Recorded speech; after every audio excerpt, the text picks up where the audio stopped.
Avant de commencer la vidéo, petite parenthèse pour vous dire que je sors une nouvelle vidéo tous les jours à 16 h. Donc n'hésitez pas à vous abonner pour ne pas les louper. Et si vous voulez la suite des épisodes, mettez un commentaire et un j'aime. Sur ce, très bonne vidéo à vous. L'histoire commence avec un homme qui est torse nu et plein de sang. Il dit que tout cela est la faute d'un objet, une espèce de perle qu'il tient dans sa main. Il est exténué, il dit que tout est la faute du Saint Graal. Le Saint Graal est un objet qui permet d'exaucer un unique vœu. C'est alors qu'il ouvre la bouche, qu'il commence sa phrase, mais on n'entend pas la fin de ce qu'il dit. Juste après, on est dans un bureau où des employés travaillent. On voit en particulier un homme, qui semble être le héros de cette histoire. Cet employé en question va justement vers son chef et lui demande quelque chose. Il demande s'il est autorisé, ce soir, à rentrer plus tôt chez lui. Son chef lui demande pour quelle raison est-ce qu'il veut rentrer plus tôt chez lui. Mais lorsqu'il pose cette question, l'employé ne répond rien. Il a l'air un peu gêné et en mauvaise posture. Ensuite, il dit qu'il a fini son travail donc il aimerait rentrer. Son chef accepte, même s'il sait que la raison pour laquelle il veut rentrer n'est pas celle-là. Il sait qu'il lui cache quelque chose. En tout cas, l'employé le remercie. Tous les autres employés du bureau sont un peu étonnés. Ils vont tout parler au chef et lui demandent si c'est vraiment une bonne idée de laisser partir plus tôt. Ils ont remarqué qu'il a énormément changé ces derniers temps. Mais le chef leur dit à tous de se taire. Il leur dit à tous d'arrêter de se mêler de ceux qui ne les regardent pas. Il demande même à la plupart de rentrer chez eux, même s'ils ont une réunion. Il est vraiment énervé. Pendant ce temps, les employés disent qu'il est trop gentil avec Kim. Mais le chef a l'air de savoir quelque chose dont les autres ne sont pas au courant. Juste après, on voit justement Kim, l'employé qui est parti plus tôt du bureau chez la fleuriste. La fleuriste lui demande s'il est là pour l'anniversaire de sa femme. Il répond que oui. Un peu plus tard, il rentre alors chez lui. Il parle seul. Toutes les lumières étaient éteintes mais il agit comme s'il était accompagné. Il commence à préparer le repas pour 3 personnes. Il met une photo de sa femme et sa fille en face de lui, et commence à dire qu'il n'est pas aussi talentueux qu'elle. Il va ensuite prendre sa douche et va s'installer à son bureau avec son carnet. C'est comme son journal. Et dans ce fameux journal, il écrit en s'adressant à sa femme, comme s'il attendait une réponse. Il dit que comme il lui avait promis, il partirait plus tôt du travail aujourd'hui. On comprend alors pourquoi il était gêné de demander cela tout à l'heure au bureau. Il écrit ensuite dans son journal en demandant si la soupe était bonne même si elle n'était pas du niveau de celle de sa femme. Il dit aussi qu'il lui a apporté les fleurs qu'elle aimait. En même temps, on voit à la télévision des informations sur un tueur en série qui en est à sa 12e victime. On suppose que sa femme et sa fille ont justement été tuées. On dirait que ce sont ses souvenirs qui s'entremêlent avec la réalité. Et pendant qu'il est en train d'écrire dans son journal, il répète la même phrase. « Je veux entendre vos réponses. Je veux vous entendre. Je veux les entendre. Je veux vous voir. Je veux vous s'il vous plaît en criant. » Au bout d'un moment, il se calme et se dit que c'est vraiment un idiot. Ce n'est pas comme si ce qu'il faisait allait changer quelque chose. Il commence alors à tourner les pages de son journal sur lequel il avait beaucoup gribouillé pendant sa folie. Et en le regardant, il est choqué. Il se demande qu'est-ce que c'est que ça. Les caractères qu'il a écrits sont en train de s'envoler. Et tout à coup, il reprend en main son journal et voit qu'il est désormais complètement vide. Tout ce qu'il avait écrit il y a quelques minutes et depuis très longtemps a disparu. Et quand il tourne les pages, il voit quelque chose d'encore plus étrange. Il y a écrit quelque chose qu'il n'avait pas écrit lui-même. Quelque chose qui était apparu comme ça. Et c'était noté, tu peux les revoir, ta femme et ta fille. Il est complètement abasourdi et ne sait même pas comment réagir. Les notes qu'il a écrites depuis 6 mois ont disparu. Et dès la première page, un nouveau récit y figurait. Une histoire complète dont il n'avait jamais entendu parler. Il a pensé à le jeter car ça l'effrayait mais n'a pas eu le courage de le faire. Et dans ce qui était dans le journal, tout ce qui était écrit était vrai. Et si ce qui concerne sa fille et sa femme est aussi vrai, ça signifie qu'il pourra vraiment les revoir. Il y a une lueur d'espoir dans ses yeux. Et dans le journal, il a lu ce qui était marqué. Il est dit que ce soir, à 22 h, il ira dans un monde parallèle. Il patiente en regardant son horloge. Et à 22 h pile, tout se retourne devant ses yeux. Tout son appartement commence à se transformer comme si la gravité était inversée. Il ne comprend rien à ce qui se passe. Quand il reprend conscience, il est devant un endroit mystérieux et il se demande ce qu'il fait ici. C'est une forêt et plein d'autres personnes autour de lui sont dans la même situation. Tout le monde se pose toutes les questions possibles et imaginables. Mais Kim réalise alors que ce qui était dans son livre était vrai. Ce n'était pas une simple blague mais la vérité. Un message apparaît alors de la forêt. C'est comme si ce monde pouvait leur parler. Et ce message dit alors que le tutoriel va commencer. Les gens se demandent si c'est un jeu. De son côté, Kim se souvient du journal et de ce qu'il y avait lu qui disait que le monde parallèle se présentera lui-même comme un jeu. Le jeu continue de leur parler et leur explique les consignes. Il dit alors à tout le monde d'invoquer une arme. Et toutes les personnes qui ne se seront pas décidées dans la minute se verront attribuer une épée. Tout le monde est évidemment perplexe et se demande si ce qui est en train de leur arriver est réel. Plein de personnes, et même Kim, ont directement pensé et ont souhaité invoquer une arme à feu. Mais le journal expliquait que ces personnes-là ont reçu à la place des arcs. Et pourquoi ont-ils reçu des arcs à la place d'armes à feu? les raisons ne sont pas expliquées. Peut-être que ce monde n'est pas encore assez développé ou que le jeu interdit tout simplement ce genre d'armes. Le monde leur dit alors sans aucune transition que des zombies arrivent. Les joueurs doivent se rassembler pour se défendre. Kim repense à ce qu'il a lu dans le journal. Le journal expliquait que les gens, stupéfaits par l'apparition de monstres qu'ils n'avaient jamais vus auparavant, ne pouvaient même pas bouger. Kim se dit que, quoi que soit ce journal, des écrits du futur ou autre chose, son monde n'est ni ici, ni ailleurs. Le combat contre les zombies a commencé et ce n'était pas très dangereux, mais c'était surtout la peur omniprésente qui était problématique. Personne ne voulait se battre contre un cadavre qui bouge. Mais Kim a tout de suite pris son épée. S'il a une chance de revoir sa femme et sa fille, il va la saisir. Et il s'est mis à décapiter les zombies, car ils ne sont éliminés que quand leur tête tombe. Et il a même reçu un bonus du jeu car il est le premier à avoir tué un zombie. Et comme ses statistiques ont évolué, il peut maintenant tuer les zombies plus rapidement. À chaque fois qu'il en élimine un, il reçoit un point d'expérience. Et toutes ses statistiques ont même été augmentées de 2 points. Il continue de tous les détruire sans aucune difficulté pendant que les autres joueurs, à côté, ont beaucoup de mal. Certains se font mordre et d'autres n'arrivent pas à les tuer d'un seul coup. Mais ce n'est pas le moment de détourner le regard pour Kim, il a un objectif et n'a pas le temps de s'occuper des autres. La bataille continue et au final, il a éliminé 58 zombies à lui seul. Encore une fois, comme il est celui qui en a tué le plus, il a gagné 100 points de compétence et son arme est désormais plus tranchante. Kim est lui-même étonné car il n'est plus aussi fatigué qu'avant. Il se dit que ça doit être grâce aux points d'expérience qu'il a accumulés. Les informations arrivent d'un coup dans son cerveau. Il est impressionné à quel point ça ressemble énormément à un jeu vidéo. Il a déjà bien amélioré toutes ses statistiques, notamment la magie. Il est content car le journal expliquait que le plus important était les points de magie mais pour le moment, il continue d'améliorer sa force car ça va plus lui être utile au début. De leur côté, tous les autres crient et veulent des réponses. Pourquoi sont-ils ici et quel est l'objectif? Le jeu annonce alors qu'il y a 198 survivants et que la seconde partie du tutoriel va bientôt commencer. Et cette fois-ci, les règles sont différentes. Dans 4 jours, seules les 100 personnes ayant obtenu le plus de points de succès survivront. Les joueurs ne comprennent pas vraiment à quoi correspondent ces règles. Le jeu ajoute alors que les autres, hormis les 100 personnes, vont tous mourir. Gardez bien ça à l'esprit. Tous les joueurs commencent à s'insurger et refusent que la moitié d'entre eux meurent. Mais le jeu répond qu'il n'y aura que 100 survivants et c'est tout. Kim en profite pour observer la situation et confirme désormais qu'il est le seul à avoir obtenu un journal. Les autres ne savent rien de ce monde. Le jeu explique ensuite qu'il y a 2 moyens de gagner des points. Le premier est de s'aventurer dans le monde et de tuer les monstres qui s'y trouvent. Et le second moyen est beaucoup plus simple, si vous tuez quelqu'un, vous obtiendrez la moitié des points qu'il a gagnés. Tous les joueurs sont choqués. Le jeu annonce alors que la deuxième partie du tutoriel commence.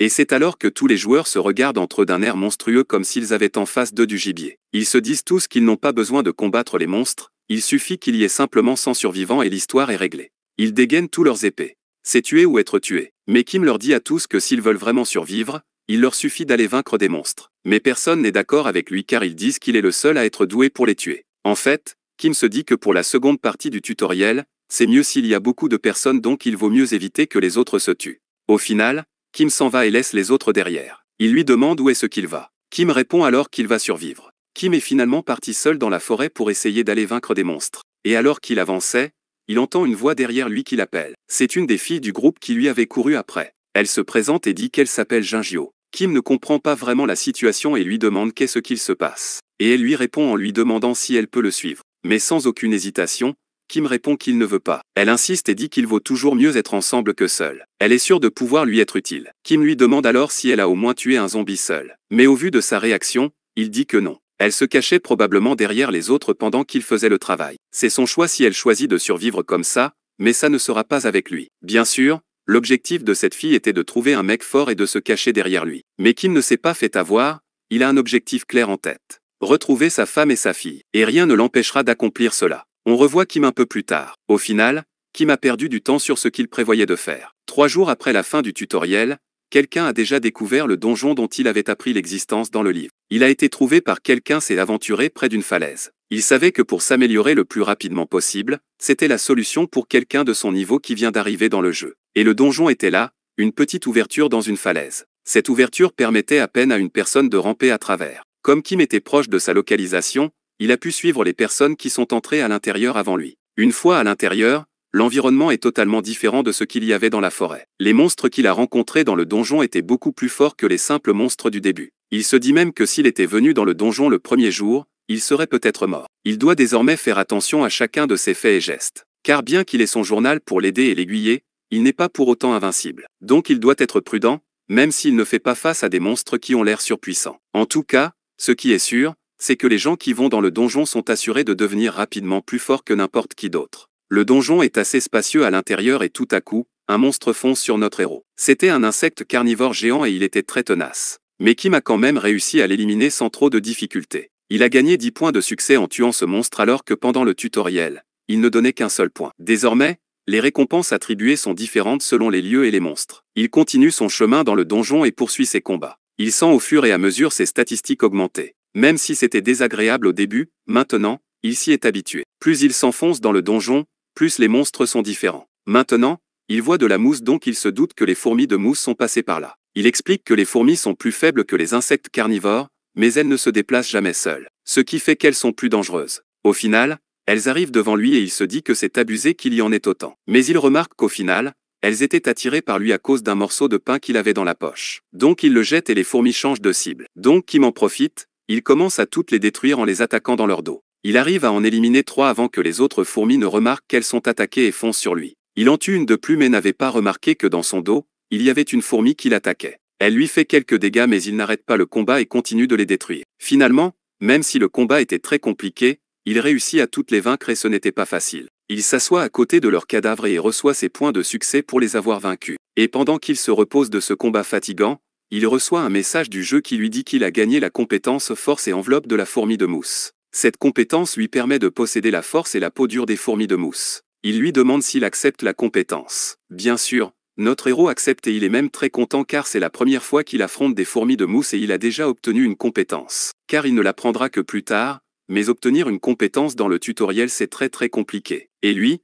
il a acquis une compétence de rang E dans la deuxième partie du tutoriel. C'est très bon signe. Et en plus, si les compétences augmentent au fur et à mesure qu'il les maîtrise, alors les compétences deviennent un pouvoir inestimable. Après ça, il se dit qu'il devrait jeter un œil au journal car apparemment, demain, des nouvelles personnes devraient entrer dans le donjon. Il se demande qui sont ces personnes mais lorsqu'il essaie de tourner la page du journal pour en savoir plus, il en est incapable. On dirait qu'il ne peut pas encore lire la suite. Il se pose une nouvelle fois des questions sur ce journal. S'il vient du futur, qui est-ce qui lui a envoyé et pourquoi l'a-t-il envoyé à lui? Et que se passe-t-il dans les pages qu'il ne peut pas tourner? Il y a également des phrases sur le Saint Graal, mais il se demande ce que c'est. De l'autre côté, on voit un homme qui est frustré. Il s'appelle Do-young et il est deuxième au classement dans le jeu vidéo. Bien sûr, il est deuxième derrière notre héros Kim. Et Do-young se demande justement qui est Kim. Et on voit à côté de lui une fille qui vient lui répondre et qui lui dit que c'est évident. C'est le mec qui a tué le premier monstre. Cette fille est celle qu'on a vue précédemment et qui voulait suivre Kim. On dirait qu'elle a changé de cible. Do-young est très énervé contre lui. Et la fille à côté de lui explique qu'elle sait où il est allé. L'homme lui demande alors où est-ce qu'il est. Mais elle répond que si elle lui dit, Do-young devra lui donner le mec qui est par terre ensanglanté. En fait, Do-young est arrivé deuxième non pas en tuant des monstres, mais en tuant les autres humains à côté qui étaient avec lui. Et ainsi il récupère à chaque fois la moitié de leurs points. Do-young dit alors à la fille que l'homme qui est au sol et à elle, elle peut le tuer et récupérer ses points. C'est donc ce qu'elle fait, elle le tue. Et c'est comme ça qu'il compte survivre. De l'autre côté, on retrouve Kim qui est toujours dans le donjon. Il continue d'éliminer les fourmis qu'il arrive à battre de plus en plus facilement. Forcément, à chaque fois, ses statistiques augmentent donc les combats suivants sont plus simples. Actuellement, Kim a en moyenne 20 points dans toutes ses statistiques et a 1675 points de succès. Ça fait aujourd'hui presque 2 jours que le tutoriel a commencé et sa magie n'a pas énormément augmenté. Pour le moment, sa magie est la statistique la plus basse avec 17 points. Mais pour le moment, c'est suffisant. Et à force d'avancer dans la grotte, il sentait que quelque chose de bien plus puissant arrivait. Tout à coup, un message du jeu lui annonce qu'il a enfin découvert le boss de cette zone, la reine des fourmis de mousse. Et lorsqu'il va voir à quoi elle ressemble, il est effrayé. Elle est absolument énorme, il n'arrive même pas à croire que ce truc peut être appelé une fourmi. Il doit à présent être plus prudent que jamais au vu du monstre qu'il a face à lui. Il réfléchit aux solutions qu'il a car l'attaquer de face serait du suicide. Surtout qu'il y a énormément de fourmis de mousse à côté et qu'il ne sait encore rien sur la fourmi reine. Mais malheureusement, il n'a pas le temps de continuer son entraînement avant de revenir car aujourd'hui, il sait que des gens vont entrer dans le donjon. Donc il ne peut pas risquer de se faire voler le boss. Elle va donner beaucoup de points de succès et des compétences qu'il doit absolument obtenir. Donc il doit la vaincre lui-même. Et alors qu'il était en train de réfléchir aux différentes stratégies qu'il pourrait utiliser, il reçoit un message du jeu. Le jeu explique qu'ils vont recevoir des récompenses en fonction de leur classement. Étant donné que Kim est le premier, il reçoit les meilleures récompenses, en l'occurrence 3 jours de nourriture et 8 points de statistiques aléatoirement distribués. Désormais, il est plus fort et il a de la nourriture pour l'utiliser comme appât pour les fourmis de mousse. Il se dit donc qu'il est temps d'y aller. Il jette son pain, et dès que les fourmis sont attirées, il les élimine d'un coup d'épée par derrière.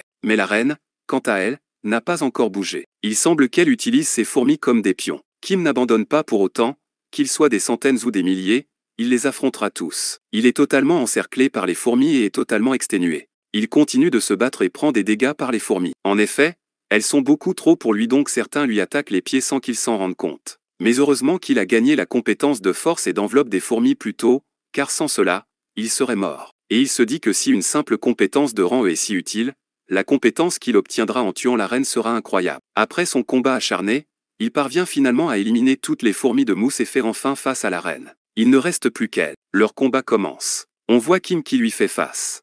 Et désormais, il est bien plus fort qu'à son arrivée. Il est bien plus rapide, et d'un coup, il commence à bouger. Il fonce sur la fourmi à une vitesse impressionnante, comme s'il se téléportait. La seconde d'après, on le voit avec son épée planter son arme dans la tête de la fourmi. Mais on est de retour sur les autres qui viennent d'entrer dans le donjon sans savoir s'il a vaincu la fourmi pour de bon ou pas. Do-young qui est accompagné de la fille et d'autres gars est énervé de devoir venir dans ce trou à rats. Mais la fille à côté de lui explique que c'est sûr que quelqu'un est venu ici avant eux. Parce qu'évidemment, il reste tous les cadavres des monstres que Kim a déjà tués. Do-young se dit que même s'il y a plus de récompense quand tu élimines un humain, Kim qui a tué tous ces monstres doit avoir beaucoup de points. Do-young est donc pressé de le rencontrer car il veut le tuer. Il sait que Kim, qui est resté là pendant un long moment, a dû se fatiguer à force de combattre ces monstres. Il va donc en profiter, car même s'il a plus de points de succès et d'expérience que lui, Do-young pense qu'il pourra le vaincre. Et ainsi, tous ses points et la première place seront à lui. On voit bien la différence de méthode qu'expliquait justement Kim plus tôt. S'attaquer aux monstres et aux donjons pour devenir plus fort par soi-même ou choisir le choix de la facilité et éliminer les autres humains pour récupérer leurs points. Au final, après le très long combat de Kim contre les fourmis de mousse et la reine, il réussit à s'en sortir et à vaincre le boss. La reine fourmi est morte et désormais, les fourmis de mousse ne vont plus se reproduire dans le donjon. En ce qui concerne les récompenses, Kim a gagné 250 points de succès. En plus, toutes ses statistiques ont augmenté de 1 point. Et enfin, il a acquis une nouvelle compétence en battant la reine fourmi. Cette nouvelle compétence se nomme solidification. Quand cette compétence est activée, des points de magie sont consommés pour envelopper la peau de l'utilisateur dans une membrane résistante. La force de la membrane variera en fonction du niveau de magie et de la maîtrise de la compétence. C'est une compétence très utile, et Kim sait que s'il est dans une situation critique, elle pourra lui sauver la vie. Kim est au final très heureux d'être passé à travers tout cela car les récompenses valent le coup. Cependant, il ajoute qu'il y a encore plus de choses à venir. Il explique ensuite qu'il y a 3 facteurs principaux concernant la force dans ce monde. Le premier, c'est évidemment les statistiques. Elles sont fondamentales et les personnes de ce monde peuvent devenir un surhomme juste grâce aux statistiques. Le second, c'est les compétences que tu peux récupérer en combattant des monstres ou des donjons. Ce sont des éléments magiques qui permettent à ces surhommes de tenir le coup. Et le troisième, c'est les objets. Ils peuvent augmenter les statistiques juste en les équipant. Et parfois, ils accordent même des compétences. Par exemple, même un simple humain lambda peut obtenir une force inégalée en s'équipant d'un seul objet. C'est pour cette raison que les objets sont si importants. Justement, la reine fourmi protégeait un objet comme le font souvent les boss. Lorsque Kim a enfin trouvé le coffre que la reine fourmi protégeait, il était abasourdi. Il était extrêmement content d'avoir récupéré cet objet. Il n'arrivait même pas à y croire. Mais avant que l'on nous révèle quel est ce mystérieux objet, on est de retour avec l'autre groupe de personnes qui continuent de faire le tour du donjon. Ils voient qu'il y a de plus en plus de fourmis et se disent donc qu'ils sont presque arrivés vu la quantité énorme. Et quand il arrive enfin devant, Do-young est choqué. Il ne sait même pas quoi dire. Il arrête d'avancer et dit aux autres de son groupe d'attendre ici. Il continue le chemin seul et reste bouche bée devant ce qu'il est en train de voir. Il voit la fourmi reine morte au sol et se demande qu'est-ce que c'est que ce truc. Et alors qu'il était encore choqué, il tombe nez à nez avec Kim qui est lui aussi étonné. Les deux se font face et se regardent d'un air étrange. Il y a même derrière Do-young les autres personnes de son groupe. Kim est très étonné car il ne devrait pas déjà être là. Il se dit que c'est encore trop tôt pour eux de trouver le donjon. Et lorsqu'il voit le reste du groupe arriver, il remarque que la fille qu'il avait recalée au début du tutoriel est avec eux. Il fait alors rapidement le lien et comprend que c'est à cause d'elle qu'ils l'ont trouvé aussitôt. Kim se dit alors qu'il a fait une erreur. Il a changé le futur en n'agissant pas de la même manière que les écrits du journal. Il semble que Kim ne peut plus croire aveuglément le journal à partir de maintenant. Il doit être plus prudent et savoir que ses actes auront des conséquences sur le futur. Mais alors que Kim pensait à ça, Do-young lui n'était pas très enjoué. Il ne sait même pas le nombre de fourmis qu'il a tuées. Et il se demande comment est-ce qu'il a pu faire ça tout seul. Et son plan qui était de tuer Kim qui serait fatigué tombe à l'eau car il n'a pas l'air du tout fatigué. Do-young commence alors à comprendre comment il a pu faire tout ça. Ses statistiques ont en fait augmenté en chassant constamment des monstres. Ce qui fait qu'il est beaucoup plus fort que ce à quoi il s'attendait. Et au final, il a pu vaincre tous ces monstres et augmenter son endurance, en donc éviter la fatigue. Kim va alors face à lui et lui dit « Écarte-toi ». Do-young est étonné et ne sait pas vraiment comment réagir. On ressent qu'il est agacé par la situation. Mais au final, il s'écarte et répond « Bien sûr, je ne vais pas t'arrêter ». Tout son plan a finalement échoué. Il le regarde donc s'en aller du donjon tranquillement. La fille va alors voir Do-young et lui crie dessus. Ce n'est pas ce qui était prévu. Pourquoi l'a-t-il laissé s'échapper? Mais Do-young lui dit qu'elle n'a pas encore compris. Il ajoute qu'il ne sait pas ce que Kim a trouvé dans ce donjon, mais ce qui est sûr, c'est que ce n'est certainement pas un idiot au hasard qui était pris de paix. Et on voit bien que Kim n'est absolument pas là pour rigoler. Do-young comprend alors son erreur et pourquoi Kim était venu se battre pendant qu'il était tranquille. Il n'aurait pas dû se concentrer uniquement sur l'obtention des points de succès. Il aurait dû également augmenter ses statistiques en tuant des monstres. Car au final, même s'ils lui permettent de survivre pour le moment, au final, les points de succès ne seront pas suffisants. De l'autre côté, on revoit tous les autres humains qui ont été téléportés dans ce monde. Ils sont tous en train de se battre en criant qu'ils ne veulent pas mourir. Ils s'entretuent contrairement à ce que leur avait conseillé Kim. Parce que bien sûr, tuer les autres pour survivre n'est pas la bonne solution. C'est désormais la fin de l'épreuve et il reste 148 survivants. Le jeu annonce que les personnes qui ont échoué seront éliminées. Et que les 100 autres survivants passeront à la prochaine étape en fonction des points de succès qu'ils ont récupérés.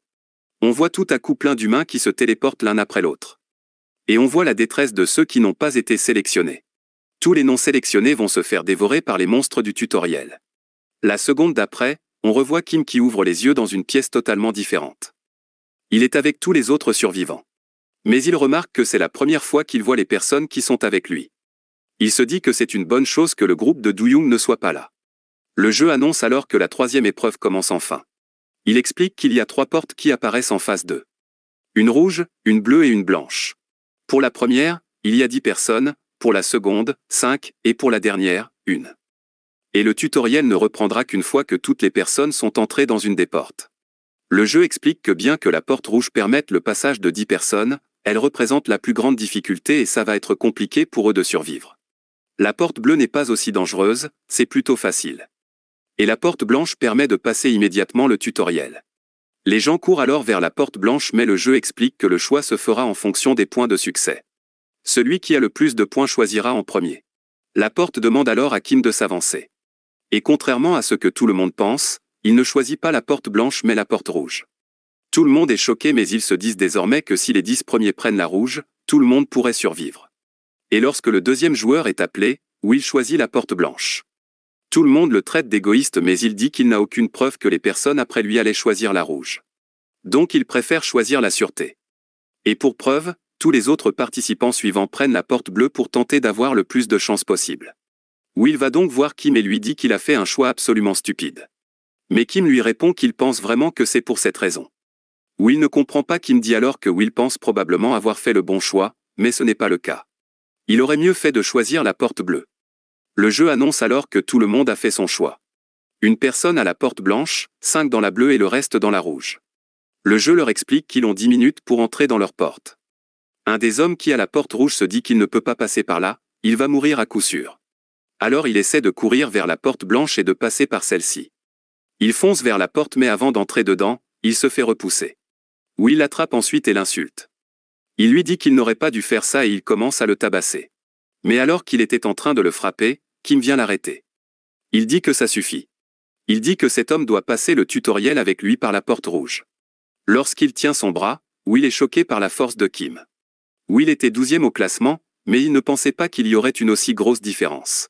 Le jeu annonce alors qu'il reste 5 minutes. Will leur souhaite bonne chance et entre alors dans sa porte. Elle se referme ensuite derrière lui. Il ne reste au final que les 4 de la porte rouge. Kim leur dit que c'est l'heure pour eux aussi d'y aller. Les 4 de la porte rouge entrent donc sauf un. Kim lui demande s'il vient ou pas. Mais l'homme refuse. C'est celui qui s'était fait tabasser par Will. Il dit qu'il refuse de mourir dans cet enfer. Kim ne l'attend pas et entre finalement à son tour. La porte se referme derrière lui. L'homme continue à pleurer dans son coin et se demande pourquoi est-ce qu'il doit mourir comme ça. Et lorsque les 10 minutes sont écoulées, l'homme voit des flammes qui arrivent autour de lui. Il est choqué et meurt par la suite en criant de douleur. De retour chez Kim, on voit que lui et son groupe ont été téléportés dans un village. Le village est plutôt calme et très vide. La fille et l'homme de son groupe retrouvent Kim au bout de quelques instants. Ils sont donc seulement 3 à tenter de passer cette épreuve. Ils observent un peu les alentours. Kim leur demande alors leur nom. La fille dit qu'elle s'appelle Eunji et l'homme Jinju. Et alors qu'ils faisaient connaissance, Kim crie sur Jinju. Il lui dit qu'il a tué quelqu'un pour arriver ici. Il voit les taches de sang sur ses vêtements et dit qu'elles ne viennent probablement pas d'un monstre. Jinju commence à bégayer et dit que non, c'est quelque chose d'autre. Mais Kim dit que peu importe. Qu'il ait tué quelqu'un ou non, un lâche vaut mieux qu'un idiot. Jinju est totalement choqué et ne sait pas comment réagir. Le jeu prend ensuite la parole et dit qu'il va annoncer les consignes pour la 3e étape du tutoriel pour la porte rouge. Cette 3e étape durera 10 jours. Kim dit aux autres qu'il vaut mieux rester attentif aux règles pour le moment. Le jeu explique que des monstres apparaîtront dans ce village 2 fois par jour. Les heures d'apparition des monstres ne sont pas fixes. Quand les monstres commenceront à apparaître, ils doivent se défendre. Et si le rocher au centre du village se brise, alors ils auront échoué au tutoriel. Kim comprend donc qu'ils sont dans une position défensive et que ça ne sera pas à eux d'aller trouver les monstres. Le jeu ajoute qu'il doit y avoir au moins un survivant dans le village. Dans le cas où personne n'a survécu dans le village, le survivant à l'extérieur le plus proche sera transporté ici. Et en dehors du village, c'est parfaitement sûr.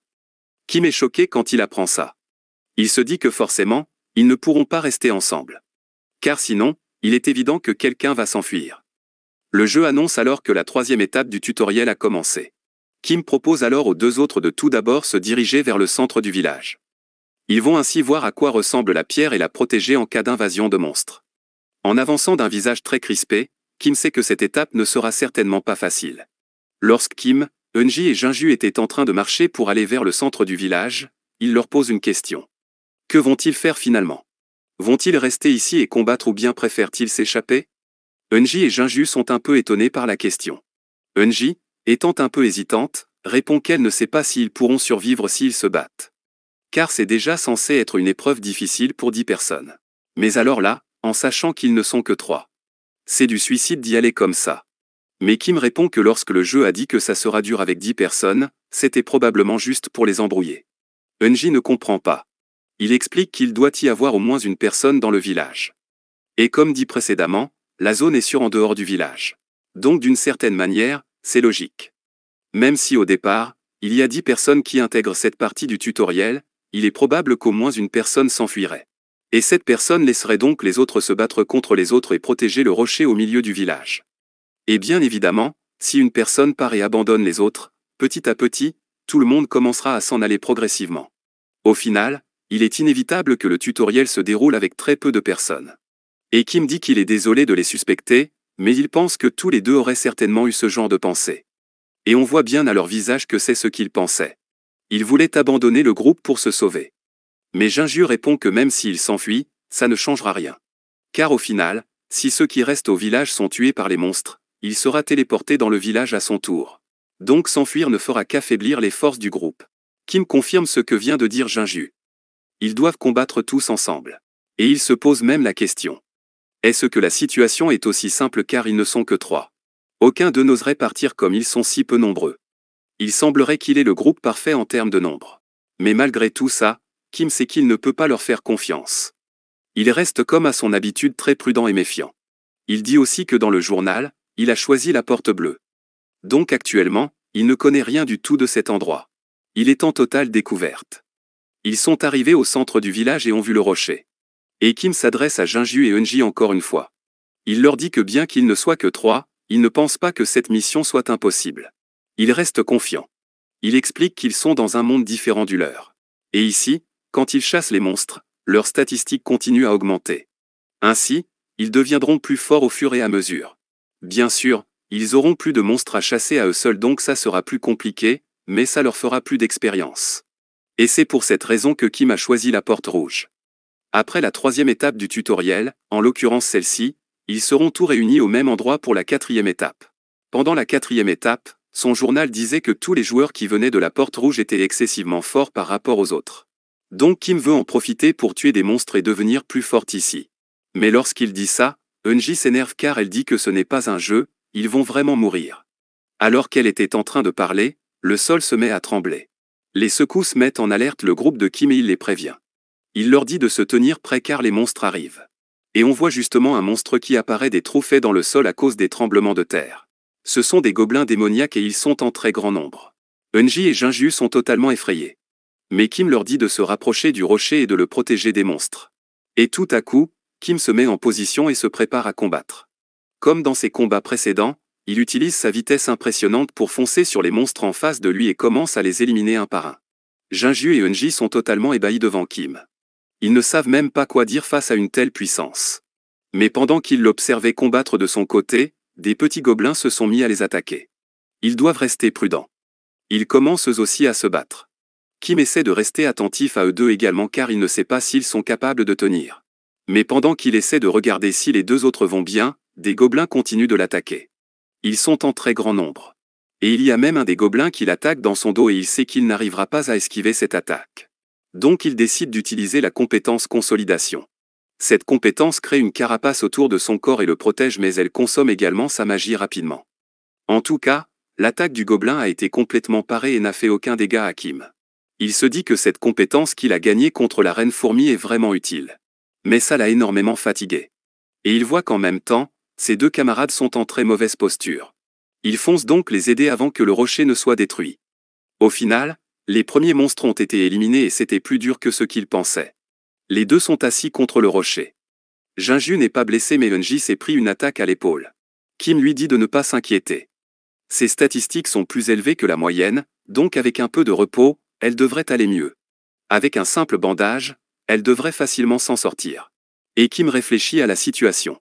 Il reste encore 19 vagues de monstres. Et si la situation s'aggrave, il devra probablement combattre seul. Mais pour le moment, il leur propose juste de prendre un peu de repos. Un peu plus tard, Jinju vient vers Kim et le remercie. Kim ne comprend pas trop pourquoi. Il dit qu'il le remercie pour les avoir aidés tout à l'heure. Kim de son côté est toujours méfiant et lui demande s'il attend quelque chose de lui. Mais Jinju répond que non. Il ressent juste le besoin de le remercier. Mais il continue malgré tout de regarder Kim d'un air gêné. Kim lui dit alors de dire ce qu'il cache. Jinju commence alors à trembler et même à pleurer. Il dit que par rapport à ce que Kim avait dit tout à l'heure, il n'avait pas fait exprès. Il n'a pas tué d'autres personnes volontairement. Il dit qu'il ne voulait pas le tuer. Mais c'était un homme qui l'avait attaqué en premier. Donc il s'est simplement défendu. Kim se dit alors qu'il l'a jugé un peu trop tôt. Il dit que ce garçon a l'air jeune, donc il va essayer d'être un peu plus gentil avec lui. Et alors qu'il était en train de discuter, Kim regarde autour de lui et remarque quelque chose. C'est Eunji, elle a disparu. Les deux se sont mis à la chercher mais au bout de quelque temps, ils ne l'ont toujours pas trouvée. Jinju demande si elle a vraiment fui et Kim répond que puisqu'elle n'est plus dans le village, oui elle a fui. Il dit qu'elle était blessée, donc elle a probablement eu peur de mourir.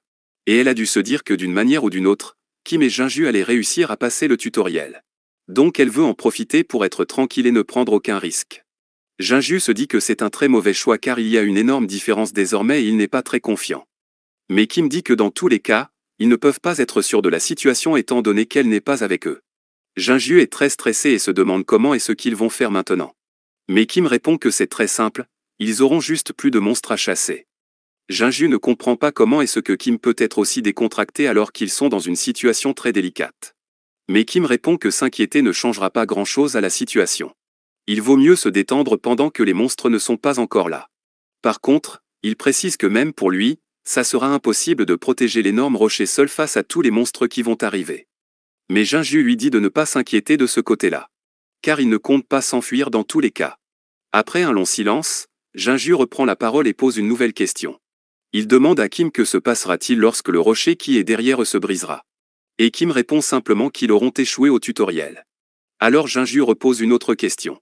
Que se passera-t-il quand ils auront échoué au tutoriel? Et Kim répond en étant toujours aussi décontracté qu'ils vont très certainement mourir. Jinju lâche alors un grand soupir. Il se rassoit près du rocher.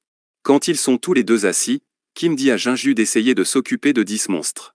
Mais il répond en étant choqué qu'il est incapable de s'occuper seul de 10 gobelins. Kim lui dit que de son côté, il arrive à en battre plusieurs dizaines. Mais bon, la comparaison entre deux ne sert pas à grand-chose. Kim lui dit d'essayer simplement de les bloquer pour qu'ils n'atteignent pas le rocher. Et il l'aidera du mieux qu'il peut. On les revoit un peu plus tard lorsqu'il y a une nouvelle vague de gobelins qui les attaque. Ils gardent la même stratégie que tout à l'heure. Jinju reste proche du rocher et essaie de repousser les gobelins tandis que Kim va à leur poursuite et essaie de les éliminer. Lorsque Kim observe Jinju les affronter, il se dit qu'il s'en sort mieux que ce à quoi il s'attendait. De son côté, vaincre ces gobelins avec les compétences qu'il a gagnées précédemment est assez simple. C'est juste leur nombre qui est un problème pour Kim car c'est presque impossible de protéger tous les angles d'attaque du rocher seul. Il continue à obtenir des points de succès et à augmenter leurs statistiques. Kim dit que pour le moment, ils sont dans la période où il faut être le plus prudent. Il doit veiller sur Jinju car il n'arrive pas à couvrir ses arrières seul. Donc Kim doit essayer de l'aider jusqu'à ce qu'il augmente suffisamment en statistiques pour réussir à vaincre ce genre de gobelin seul. Les statistiques de Kim augmentent assez rapidement, même plus rapidement que lorsqu'il combattait les fourmis de mousse. Il se dit qu'avoir choisi la porte rouge n'était pas du tout une erreur. C'est enfin la fin du jour 1, et ils ont réussi pour le moment à repousser les 2 vagues de gobelins et leurs statistiques ont même augmenté. Ils ont également reçu de la nourriture pour la journée. Dans son journal, il a lu comment se faisait la distribution des récompenses. Le premier jour donne un point de statistiques aléatoires et il augmente de 1 chaque jour qui passe. Puisque la porte rouge dure 10 jours au total, on peut gagner 55 points de statistiques aléatoires rien qu'en survivant. Et en plus de ça, il y a la récompense supplémentaire à la fin. Pendant qu'il réfléchissait à tout ça, Jinju l'interrompt en lui disant qu'il a gagné une compétence. Kim est étonné. Jinju explique que la compétence s'appelle Contrat avec le diable et c'est une compétence de rang E+. Quand elle est activée, la force et l'agilité augmentent de 5, alors que l'endurance et la résistance physique baisseront de 2. Kim lui demande alors s'il n'a vraiment tué que 26 monstres. Jinju répond que oui, mais quel est le problème? Mais il répond qu'il est jaloux. Il en a tué 98 mais il n'a pas gagné la moindre compétence. Alors que ces deux-là continuent de discuter, on voit de l'autre côté Eunji. Elle est seule cachée derrière un rocher et on voit le village au loin. Elle se réjouit car les 2 autres semblent plutôt bien s'en sortir. Et donc avec un peu de chance, elle n'aura même pas à se battre. Elle se dit que fuir était le bon choix. Elle se dit qu'elle serait sans doute morte si elle était restée là-bas. Mais elle reste craintive car elle ne sait pas s'ils vont mourir ou pas au village.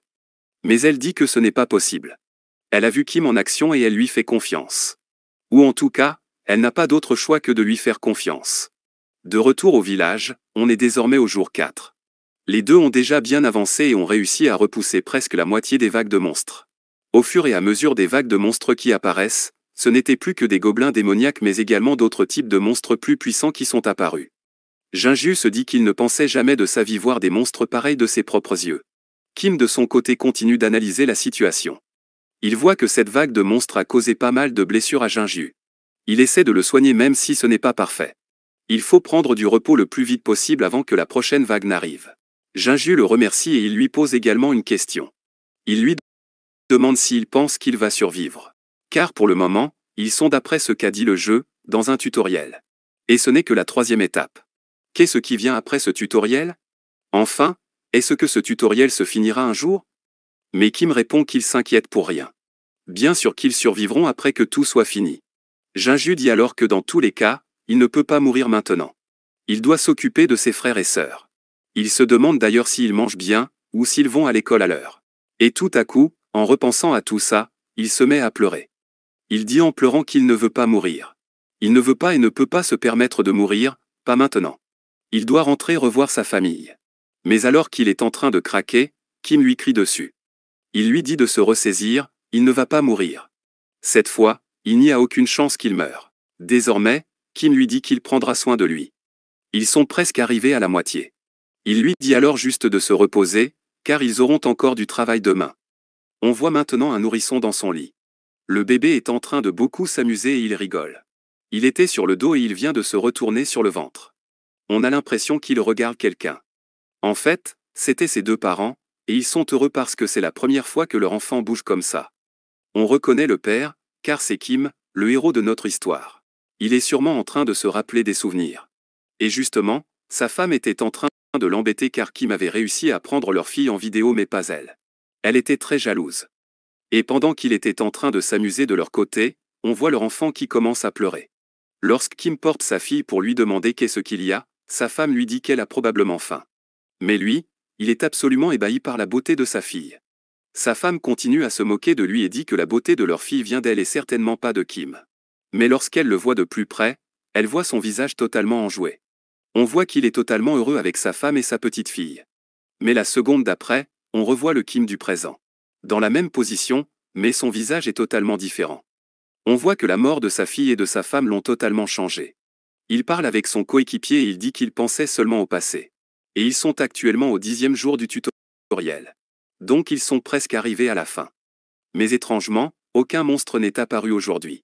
Kim dit à Jinju que lui aussi ne sait pas pourquoi et que c'est assez angoissant d'attendre comme ça. Jinju se demande assez naïvement si le jeu les laisse peut-être se reposer un peu comme c'est le dernier jour. Mais Kim répond que c'est impossible. Ce système est loin d'être aussi clément. Il faut qu'ils restent bien prudents tous les deux. Généralement, il y a une vague à midi et une autre le soir. Et comme c'est déjà le soir, il se demande s'il y aura 2 vagues en même temps. Jinju se souvient à ce moment-là de Eunji et dit que finalement, elle ne reviendra pas. Mais Kim lui que c'est normal qu'elle ne revienne pas, après sa trahison, elle n'allait pas réapparaître comme si de rien n'était. Pendant que les deux sont en train de parler, on voit derrière eux le rocher. Il commence à agir assez étrangement. On voit même des fissures qui sont en train de s'ouvrir. De la lumière commence même à rayonner en dehors de ces fissures. Jinju et Kim ressentent alors un tremblement de terre. Un énorme choc les fait sursauter et lorsqu'ils se retournent, ils voient le rocher qui se met presque à exploser. Les deux sont totalement en panique. Jinju demande qu'est-ce qu'il se passe ici. Mais Kim lui ordonne de reculer pour le moment. Ils doivent observer la situation de plus loin pour pouvoir agir en conséquence. Pendant qu'ils reculent, le rocher se fissure de plus en plus. Des morceaux du rocher commencent même à tomber. Lorsqu'ils sont assez loin, ils se retournent enfin. Ils observent le rocher complètement coupé en deux. Ils reçoivent également un message du jeu qui dit que le saut sur le rocher a été rompu. Lorsqu'ils voient que c'était un saut, Jinju demande si ce rocher était vraiment un portail. Mais Kim, qui continue d'observer et d'analyser la situation, répond que ce n'est pas un portail. Il dit même à Jinju de regarder. Et lorsqu'il regarde du côté du rocher, il voit une silhouette qui en sort très rapidement. Jinju et Kim sont totalement choqués devant ce qu'ils sont en train de voir. Ils reçoivent même un message d'alerte du jeu. Le message dit que le monstre qui a été scellé par le rocher a été relâché. Le boss, le monstre démoniaque Lich a été libéré. On voit alors le terrible monstre effrayant en face de nos deux protagonistes. Le monstre a l'air d'être un mort vivant et n'est fait que d'os. Il a les yeux rouges et a au centre de sa tête une espèce de pierre lumineuse. Kim et Jinju sont effrayés, ils ne s'attendaient pas à combattre un monstre aussi puissant, même pour le dernier jour. Kim dit à Jinju de rester concentré quoi qu'il arrive. Malgré tout, Jinju ne sait pas comment réagir. Il demande à Kim qu'est-ce qu'ils sont censés faire. Kim lui demande alors d'essayer de lui faire gagner du temps. Jinju est apeuré, il n'a pas envie de s'approcher du boss. Mais Kim dit qu'il ne parle pas du boss. Kim veut que Jinju s'occupe de tous les squelettes derrière. Et lorsqu'il se retourne, il voit une armée gigantesque de squelettes armés. Kim lui dit qu'il n'a pas le droit de mourir, pas maintenant. Désormais, il fait face au boss du tutoriel. Ils se regardent tous les deux sans qu'aucun ne bouge pendant un court instant. Mais tout à coup, alors qu'ils étaient les deux immobiles, ils se foncent dessus. Le combat a enfin débuté. Kim commence comme d'habitude en utilisant sa vitesse impressionnante pour attaquer en premier. Il sait qu'il peut avoir un avantage par rapport à un monstre aussi gros. Il glisse en dessous du boss et l'attaque avec son épée par le bas. Il arrive à le trancher au niveau des pattes. De son côté, Jinju dit qu'il ne peut pas aider Kim pour le moment. Il doit le laisser s'occuper du boss. Pour le moment, il doit se concentrer sur ses squelettes. Lorsqu'il commence à se battre, il utilise dès le début sa compétence. La compétence contrat avec le diable qu'il avait obtenu plus tôt. Sa force et son agilité ont augmenté de 5. De retour du côté de Kim, on voit qu'il a réussi à monter sur le dos du monstre. Toujours armé de son épée, il arrive à lui planter dans le dos. Et il essaie, comme tout à l'heure, de le trancher totalement. Même si son épée est petite, grâce à tous les points qu'il a accumulés depuis le début du tutoriel, Kim est devenu très fort. On remarque ça car le boss crie de douleur lorsque Kim le coupe avec son épée. Mais ça ne sera clairement pas suffisant pour le vaincre. Comme le monstre ne peut rien faire quand Kim est dans son dos, il veut se libérer. Il voit alors qu'il y a plein de maisons assez hautes dans la ville. Son idée est donc de foncer dessus. Ainsi, il pourra faire des dégâts à Kim qui est sur son dos sans même le toucher. Quand Kim remarque que le monstre fonce à toute vitesse vers une maison, il se dit qu'il est en très mauvaise posture. On voit ensuite l'énorme choc contre la maison. Quelques secondes plus tard, à côté de tous les débris qu'a fait le monstre en écrasant la maison, on voit Kim. Il est grièvement blessé. Il est exténué par l'attaque du monstre. Il dit qu'il a failli mourir. Mais il entend alors le cri du monstre énorme. Kim est dégoûté car il pensait que le monstre allait mourir de cette blessure. Mais lorsqu'il regarde vers lui, il voit la blessure qu'il lui a faite avec son épée. Mais la blessure commence à être lumineuse. Kim est encore plus étonné quand il apprend qu'en fait, il peut se soigner. Et de l'autre côté, on voit Eunji. Elle était en train de revenir vers le village. Mais lorsqu'elle était de retour, elle a vu le monstre. Elle s'est dépêchée de se cacher derrière une maison. Mais ce qui l'étonne encore plus est le niveau et la force de Kim et Jinju. Elle voit Kim qui fait encore face au boss. Et de son côté, Jinju continue à combattre l'armée de squelettes.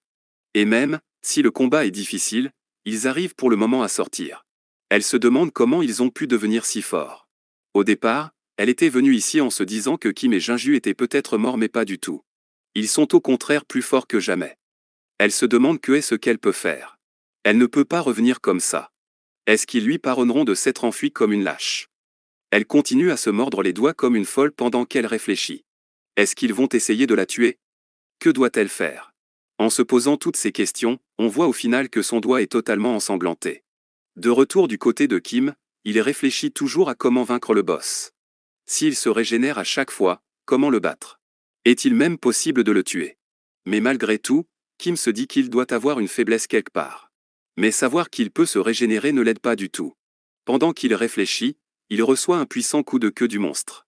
Sa queue est remplie d'épines. Kim réussit à l'esquiver car vu sa taille, il est plus rapide que le gros monstre. Et il se dit que même s'il peut se rétablir, il ne peut rien y faire pour l'instant. Donc il va continuer à l'attaquer comme il le faisait jusqu'à présent. Et pendant qu'il l'attaque, il essayera de trouver une faiblesse dans sa défense ou une solution. Il arrive justement à lui couper un morceau de queue. Il se dit qu'il a enfin trouvé une solution mais non. Quelques secondes après, elle repousse. Se régénère-t-il sans fin? Mais malgré tout, il ne peut pas arrêter de se battre. Il doit continuer jusqu'au bout. Le monstre ouvre sa grande gueule alors que Kim est en train de préparer son attaque. Et lorsque Kim s'approche de lui, le monstre essaie de lui mettre un coup. Bien sûr, Kim est bien plus rapide donc arrive à l'esquiver. Et il contre-attaque juste après en mettant un gros coup d'épée sur la tête du boss. On voit qu'il a réussi à lui trancher le visage en deux. Et Kim a en plus touché la pierre rouge lumineuse qui était au milieu de sa tête.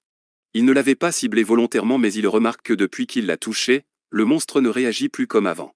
Pendant qu'il observait le monstre, Jinju crie à Kim de faire attention.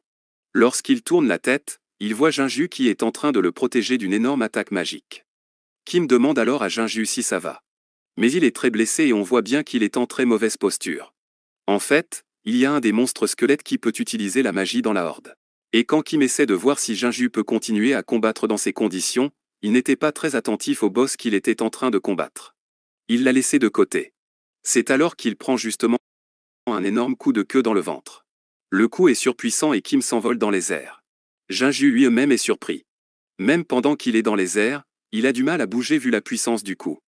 Donc pour éviter de mourir, il est obligé d'utiliser sa compétence solidification. Elle permet de créer une barrière défensive de magie en face de lui. Ainsi, il parvient à parer l'attaque du monstre avec ses grosses cornes. Mais malgré tout, sa magie n'est pas surpuissante donc Kim a quand même pris des dégâts. Il est exténué. Il est actuellement bloqué contre un mur et en profite pour utiliser à nouveau une nouvelle compétence. Cette compétence s'appelle Force Vitale. Et elle permet à Kim de se régénérer. C'est une compétence qu'il a réussi à obtenir pendant le 5e jour du tutoriel. Et heureusement qu'il l'a obtenue, car sans cette compétence, il serait mort. Et justement, là, il est dans une très bonne situation.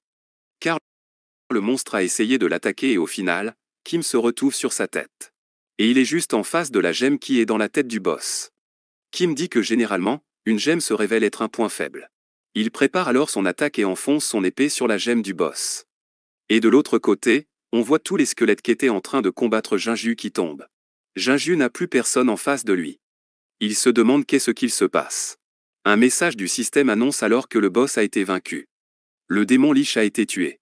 Et donc, tous les squelettes arrêteront de bouger. Jinju commence à sourire.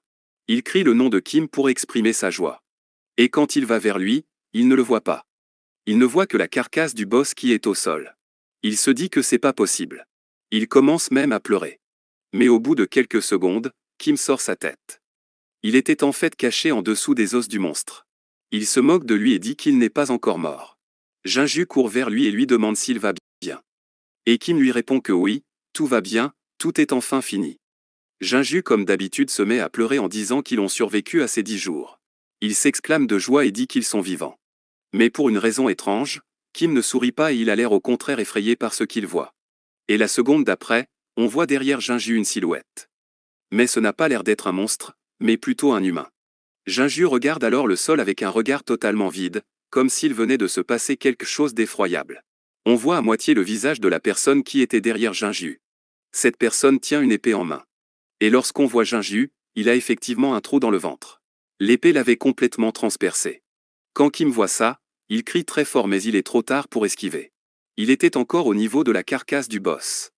Il fonce en courant vers la fille qui a toujours son épée en main. C'était bien sûr Eunji qui attendait cachée derrière des maisons. Dès que le combat s'est terminé, elle a couru sur Jinju pour le tuer. Elle ne réalise pas ce qu'elle vient de faire. Elle a vraiment tué quelqu'un. Et elle ne remarque que maintenant que Kim est en train de lui crier dessus et lui demande pour quelle raison elle l'a tué. Et pendant que Kim lui parle, elle répond que dans tous les cas ils allaient la tuer. Donc elle a juste voulu prendre des précautions. Elle commence à devenir complètement folle et dit à Kim qu'ils ont déjà tué des gens, donc ils allaient la tuer. Et elle répète sans cesse qu'elle veut vivre. Elle va vivre et ne pas mourir. Toujours avec son regard de psychopathe, elle lui dit que malgré tout, ils ne savent pas si c'est la fin du jeu. Donc en les tuant elle va gagner en plus des points de succès. Ce qui lui permettra de survivre encore plus longtemps dans le jeu. Kim commence même à l'insulter. Même si il s'attendait à ce qu'elle revienne sans se battre, il ne pensait pas qu'il irait jusque-là. Et elle continue dans sa folie en disant que désormais elle va tuer Kim. Elle arme même son épée et s'avance vers lui. Lorsqu'elle s'apprête à l'attaquer alors que Kim est encore au sol, un mouvement très rapide a lieu. Et la seconde d'après, le bras de la femme est complètement détaché de son corps. Bien sûr, Kim était prêt à riposter et n'allait pas se laisser faire aussi facilement. Elle ne comprend rien à ce qui se passe car elle pensait que Kim était toujours blessé à cause de son combat. Mais il a réussi à utiliser sa compétence force vitale au dernier moment. Et grâce à cette compétence, la plupart de ses blessures ont disparu. De son côté, elle est devenue complètement folle et ne comprend rien à la situation. Comment peut-il être aussi forte alors qu'il vient combattre le boss? Mais Kim ne va pas laisser passer ça. Elle vient de tuer son camarade. Donc d'un coup, il se venge et lui tranche la tête. Il est totalement sérieux et n'a pas hésité une seule seconde. Juste après, il retourne voir Jinju qui est toujours allongé au sol et demande à Kim s'il va mourir. Mais étrangement, Kim répond qu'il ne va pas mourir. Jinju dit à Kim que jusqu'à la fin, il n'arrête pas de raconter des conneries. Jinju commence à dire ses dernières paroles, pense à sa famille. Mais Kim sort quelque chose et lui dit de fermer sa bouche. Il lui répète qu'il a dit qu'il ne mourrait pas. Il verse alors sur lui un liquide qui vient d'une fiole. Le liquide est bleu et lorsqu'il entre en contact avec la blessure de Jinju sur son ventre, une réaction se produit. Jinju lui-même ne comprend rien à ce qu'il se passe. On nous montre alors que la fiole avec le liquide est un grand élixir. C'est un élixir qui est produit avec un ratio de 1/1000. Il a un effet réduit, mais peut être un médicament important pour la vitalité. En fait, on découvre enfin quel est l'objet mystérieux qu'il avait récupéré après avoir tué le premier boss, la reine des fourmis. Kim était très content d'avoir obtenu cet objet. Car il s'est dit qu'il pourrait lui être utile si un jour il est au bord de la mort ou dans une situation très inconfortable. Mais au final, il doit l'utiliser maintenant. Jinju demande qu'est-ce qui se passe avec son corps. Mais Kim lui répond de faire attention, car c'est un vrai gâchis de l'utiliser. Donc il ne doit pas le gaspiller. Jinju est étonné car il dit que s'il avait quelque chose comme ça, il aurait dû l'utiliser plus tôt. Mais Kim lui dit que s'il l'avait déjà utilisé, il serait mort. Jinju ressent instantanément que son corps va mieux. Il se lève et dit qu'il est vivant. Kim lui dit qu'il ne racontait pas des conneries au final. Et surtout, il lui avait promis qu'il ne le laisserait pas mourir. Et Kim dit qu'il mentirait s'il disait qu'il n'était pas déçu de l'avoir utilisé maintenant. Mais il se rappelle alors de tous ses souvenirs pendant ces 10 derniers jours depuis qu'il a rencontré ce garçon. Et ils ont passé de très bons moments ensemble. Donc il se dit que dorénavant, il doit surtout être plus prudent. Jinju le remercie et il lui fait même un câlin. Bien sûr, Kim ne comprend pas et lui demande s'il a aussi mal à la tête. Un peu plus tard, on les revoit et Jinju pose une nouvelle question à Kim. Il demande si c'est désagréable de tuer quelqu'un. Kim lui demande s'il avait également ressenti la même chose, lorsque lui aussi avait tué quelqu'un. Mais Jinju répond qu'il était dans un bien pire état. Il n'arrivait à rien faire et vomissait partout. Kim se ressaisit et prend une grande inspiration. Juste après, il y a une nouvelle annonce du jeu. Ils ont finalement réussi la 3e épreuve du tutoriel. Et ils ne l'ont réussi qu'à 2, étant donné que la fille qui était avec eux est morte. Le jeu dit qu'il est en train d'analyser les résultats du tutoriel. Il félicite le meneur Kim qui a eu le plus de points. Il va recevoir des récompenses supplémentaires étant donné qu'il a vaincu le boss. Tout d'un coup, Kim est beaucoup plus intéressé. En fait, s'ils avaient réussi à immobiliser le boss pendant une demi-heure au lieu de le tuer, ils auraient quand même achevé le tutoriel. Mais bien sûr, il n'était pas au courant de cette règle. Malgré tout, Il ne va pas s'en plaindre. Il est très content d'obtenir des récompenses supplémentaires. Il dit que c'est parfait car il a pu devenir encore plus fort. Il reçoit des augmentations de ses statistiques. Mais ce qui l'intrigue beaucoup est les 218 chaînes de Zar. Il ne comprend pas ce que cela signifie. C'est comme une espèce de bracelet qui vient de s'attacher à son poignet. Mais Kim ne préfère pas s'affoler et observer comment la situation va évoluer. Le jeu leur dit ensuite de passer par la porte près du rocher pour rentrer dans le prochain lieu du tutoriel. Et il voit justement une porte en face de qui vient de s'ouvrir. Les deux amis se regardent et se disent que c'est reparti pour une nouvelle aventure. Alors les deux amis viennent de passer la porte et arrivent dans une autre pièce. Lorsqu'ils la traversent, ils voient à côté d'eux une autre personne. C'est Will qui vient lui aussi de passer la porte de son tutoriel. Kim lui dit que ça faisait longtemps. Mais Will de son côté a l'air totalement perdu, il leur demande comment c'est possible. Parce que Will dit à Kim qu'ils viennent de se voir. Jinju ne comprend pas, comment est-ce qu'ils viennent de se voir. Kim se souvient alors de quelque chose qu'il avait lu dans son journal. Il est vrai que quelle que soit la porte par laquelle on passe, tous les joueurs finissent tous ensemble pour le début de la 4e étape. Donc pendant qu'il se renforçait pendant 10 jours, où il était bloqué dans le temps. Il y a en vérité 10 jours qui sont passés, mais il n'a rien remarqué. Finalement, il n'aura que des regrets d'avoir choisi cette porte-là. Et lorsqu'on voit la pièce de loin, on voit toutes les portes qui sont alignées et à chaque fois les joueurs de différents groupes qui en sortent. Et on voit plus précisément une des portes où 2 personnes sortent. Et bien sûr, ces 2 personnes sont Do-yoon et la fille qui a fait un groupe avec lui. Et ils ne sont plus que 2 dans leur porte. On voit qu'il y a beaucoup de sang sur leurs habits. Kim les observe et il dit que n'importe qui supposerait qu'ils ont passé la porte rouge. Mais il se demande finalement s'ils l'ont vraiment passé ou si tous les autres qui étaient avec eux ont été tués. Le jeu annonce alors qu'il y a 56 survivants. Et désormais il va expliquer les règles de la 4e étape du tutoriel. Cette 4e étape sera une compétition par équipe. À partir de maintenant, toutes les personnes à proximité de des autres joueurs feront partie de la même équipe. En tant qu'équipe et individuellement, ils se mesureront aux survivants des autres tutoriels. La victoire sera déterminée par l'équipe qui chassera le plus de monstres et qui gagnera le plus de points d'équipe. Le groupe qui gagne le plus de points d'équipe passera au tutoriel final. Lorsqu'ils entendent ça, tous les joueurs se réjouissent. Mais le jeu ajoute que l'équipe perdante n'ira pas plus loin. Le jeu explique ensuite que pour gagner des points d'équipe, c'est assez simple. Si vous entrez par la porte blanche et chassez les monstres, vous gagnerez des points d'équipe. Cependant, s'ils entrent par la porte noire, ils pourront augmenter leurs statistiques et gagner des points individuels. En outre, en fonction des monstres que vous chassez et des points individuels que vous gagnez dans la porte noire, vous recevrez un objet chaque jour dans cet endroit. Comme ils pourront venir ici avec la commande porte, les endroits où ils retourneront seront mémorisés. Et si l'équipe échoue en raison des points d'équipe, les 10 premiers en termes de points individuels continueront malgré tout. On voit justement Will qui est réjoui de cette règle. Il se dit que c'est simple, même s'il perd le combat en équipe, il a juste à se classer dans le top 10 individuellement. Il se dit qu'il était classé 12e sur 148, donc être dans le top 10 sur 56 personnes est facile. Et si en plus de cela, il gagne des points et des objets, il n'y a aucune raison de passer par la porte blanche. Mais lorsqu'il regarde justement la porte blanche, il voit justement que Kim et Jonju se dirigent vers celle-là. Il se dit que ces deux-là sont vraiment stupides. Ils ne font que enchaîner les mauvais choix. En tout cas, la 4e partie du tutoriel commence et un instant plus tard, on voit directement Will qui se fait pourchasser par des monstres. En effet, dès le début, il est déjà en mauvaise posture car les monstres sont beaucoup trop forts pour lui. Il vient de remarquer qu'il a fait de très mauvais choix.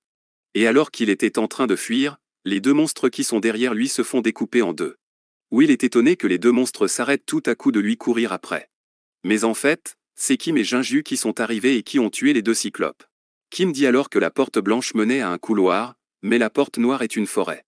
Et Jinju répond que c'est peut-être parce qu'ils sont à la lisière de la forêt, donc les monstres sont assez faibles. Ils sont peut-être encore un peu plus forts que les gars qui ont passé la porte blanche lors de la 3e étape. Quand il entend ça, Will est fou de rage. Et lorsqu'il regarde Will qui est derrière, il est totalement dépité. Et alors qu'ils sont en train d'avancer dans la forêt, Jinju demande quel est l'état du bracelet que Kim a gagné précédemment. Il avait l'air plutôt content et il dit que pour le moment c'est pas mal. Mais la vérité, c'est que cet objet est insondable. En fait, c'est un objet qui est évolutif. Il absorbe la magie du porteur et accorde une grande puissance en fonction de la magie qui est transférée. Les dégâts d'attaque et de défense augmentent en fonction de la quantité de magie absorbée. Donc c'est un objet très intéressant, car en plus il diminue le taux de consommation de magie de 20%. Donc il pourra utiliser davantage ses compétences qui consomment de la magie. En plus de ça, son attaque et sa défense seront augmentées. Mais Kim dit qu'il devrait rejoindre ce type avant qu'il ne soit trop tard. On ne comprend pas trop de quoi il parle. Mais on voit justement un flashback du moment où la première partie de la 4e étape du tutoriel s'est terminée. Il y avait tous les survivants qui étaient de retour dans la pièce où tout a commencé. Et le jeu annonçait qu'il allait calculer les points d'équipe et les points individuels de chaque personne. Kim était comme d'habitude le premier. Jinju quant à lui était 3e. Le 2e était par contre Doyoung. Il semblerait qu'il se soit lui aussi aventuré dans la forêt. Par contre, en termes de points d'équipe, il n'y a que Kim et Jinju qui en ont gagné pour le moment. Tous les autres joueurs ont 0 points d'équipe. Ils ont préféré se focaliser sur les points personnels. Lors de la distribution des récompenses, ils ont reçu comme d'habitude des points de statistiques et Kim a également gagné des pièces. Le jeu leur dit qu'ils peuvent échanger leurs pièces contre des compétences ou des objets le dernier jour. Kim sait grâce à son journal que les objets qu'ils peuvent obtenir avec les pièces sont extrêmement puissants.